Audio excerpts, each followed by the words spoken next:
The disturbing story of some Nigerian medical doctors undergoing screening for employment in Saudi Arabia at the Sheraton Hotel in Abuja remains worrisome.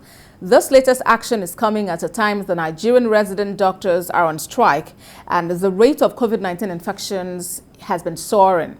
Although some of the doctors were prevented from speaking to journalists by the screening organizers and hotel management, the exodus of these doctors appears to be real. TVC News senior correspondent Femi Akonde reports. A classic example of brain drain. These doctors are abandoning a failing healthcare system in search of better opportunities as the condition in this critical sector continues to deteriorate. The organizers of this medical recruitment exercise are now trying to contain the backlash caused by an earlier TV news report on the exodus of doctors to Saudi Arabia.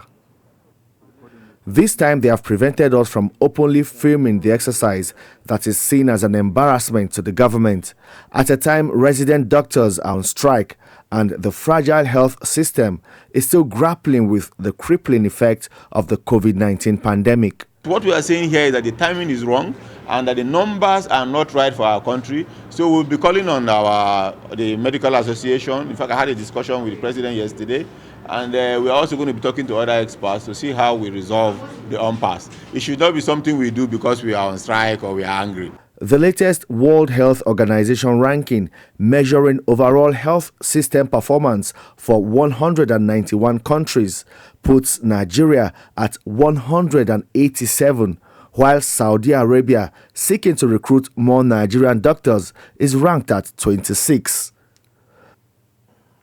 This year's federal budget for healthcare is 547 billion naira. That is about 7% of the budget's total of 13 trillion naira. This falls short of African governments' commitment in April 2001 to dedicate at least 15% of their annual budgets to the health sector in what is now known as the Abuja Declaration. But this particular government has done much for doctors. The federal government insists the brain drain in the health sector is unnecessary or even exaggerated, as the President Buhari administration's policies, plans and programs have specifically targeted improving healthcare delivery in the country. I do not also, as a medical doctor, agree when people are talking about brain drain and blaming the government all the same. Are we not Nigerians? Where is the patriotism? What is the cost of training a medical doctor in the United States or in UK? We don't want to go into all those. So let us let the sleeping dog lie. To let sleeping dogs lie may mean to do nothing to stop healthcare workers who have lost hope in the system from leaving. Last year, the Nigerian Medical Association reported that out of 75,000 doctors officially registered in Nigeria, more than 33,000 doctors have left the country, leaving just above 50% of that number to man the health institutions in the country. Presently, resident doctors are still slugging it out with the government over some unresolved industrial disputes. But it seems it is increasingly difficult to find a middle ground, and the exodus of more doctors is inevitable. These are issues that our association have envisaged for a very long time, and we have been trying to halt it long before now.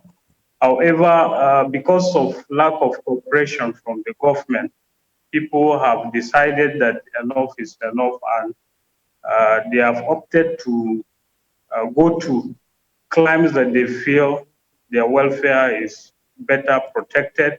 The federal government may also have so much to handle, especially with solving insecurity, creating jobs, and improving an economy badly hit by the outbreak of the COVID pandemic.